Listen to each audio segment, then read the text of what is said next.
Hello everyone, this is McKay, Aquapolance here.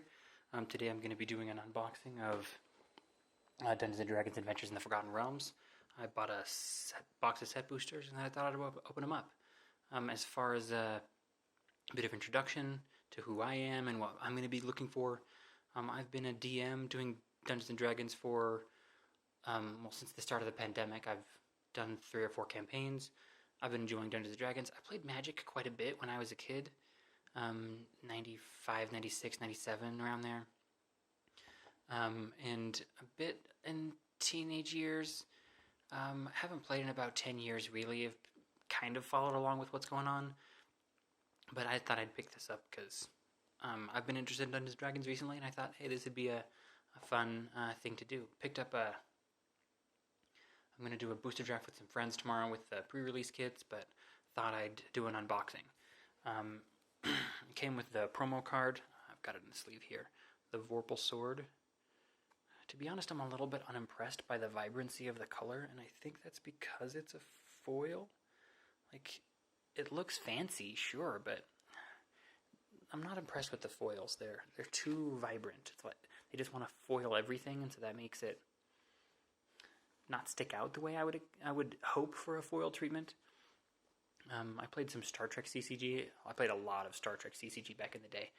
So I didn't feel quite like that about the foils, because like the foil made the stars pop, or the ships nacelles pop or whatever, and the borders looked kind of cool, but I don't know, this seems to drown out the color. We'll see what happens here. But I've got a new box here, so I'm going to dig in and open it up.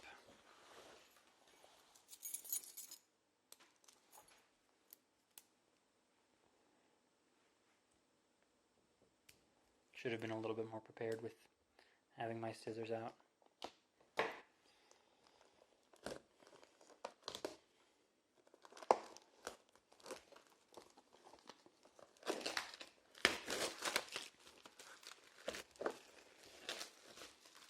Box of set boosters. Oh, just dropped my keys.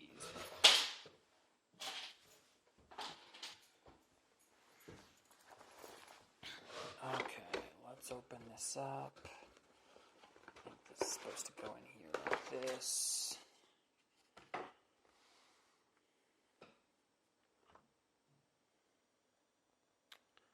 Looks nice. Okay, here we go.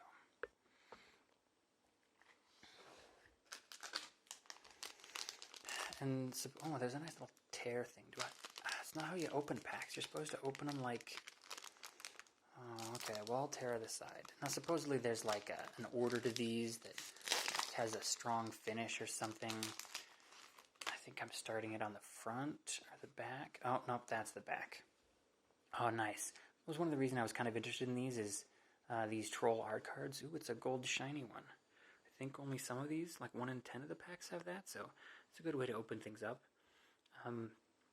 These might be good enough to be used for like markers to say, hey, look, as you're playing Dungeons & Dragons. I think that'd be kind of cool, because you can see a lot of the art cards that you can get by the stores. They don't actually have art for a lot of the cards. So like, oh look, a troll. Like showing a picture of a troll would be cool. And having the stats is nice, but when you're a DM, saying regeneration, bite, claw, it's like not very helpful, because like I don't remember off the top of my head what the troll's regeneration stats are, so I have to pull out the monster manual or card anyway. This might be something that I might show to a player who gets a really good roll, maybe a 20, or maybe a 15 or 16 on an identification. Like, oh, how much do I know about this troll? How challenging is it? This is a challenge level 5. Like, how much do you give? This might be some information. So I'm pleased with this. These are cool. That's one of the reasons why I'm getting these sets. Yes, the DM lands. I call them the DM lands because they had a GM description of what like a forest might be if you're a DM describing it. As the sun reaches its zenith on the day of the solstice, a castle shimmers into view on the hilltop, just as the ancient text predicted. So that's kind of cool. Oh, spoiler alert. Something fell from the bottom if you didn't notice. So that's cool. I'm excited about these lands. I'm hoping I get a full set of lands. I don't know how many different lands there are. I haven't studied too much of what's going on, so cool. These beholders are cool. I like these. These like they came out of an earlier edition of the Dungeons and Dragons sets, and so I'm glad to see that I'm getting one already, which means I'll probably be getting a few of them because these are kind of cool. Even though it's only a common, like having the I think this is called the promotional treatment, so that's kind of cool. Baleful Beholder. Beholders are dangerous. 6/5. One of the things I've been complaining about since I've seen a couple of the cards. Tiamat is weak. I was not expecting a 7/7 dragon for, the queen of all dragons. So this Beholder, with almost any upgrade, can kill Tiamat. So it's pretty tough, but Tiamat's deservedly weak, undeservedly weak. Charmed Sleep. That's kind of cool, I guess. I mean, it's not that cool, but just a couple of commons here. Venturing into the dungeon, I think, is going to be a cool experience. As far as a thematic thing, whether it's going to be powerful, I'm not too well to judge, but 2/5 for 4. Whenever Yuan Ti Fangblade... Oh, this is another enter into the dungeon. So these two guys are actually pretty similar. All of these guys are entering into the dungeon. Eccentric Apprentice. Now we're getting into uncommons. I don't know how I'm going to sort these yet. We'll see. Fly.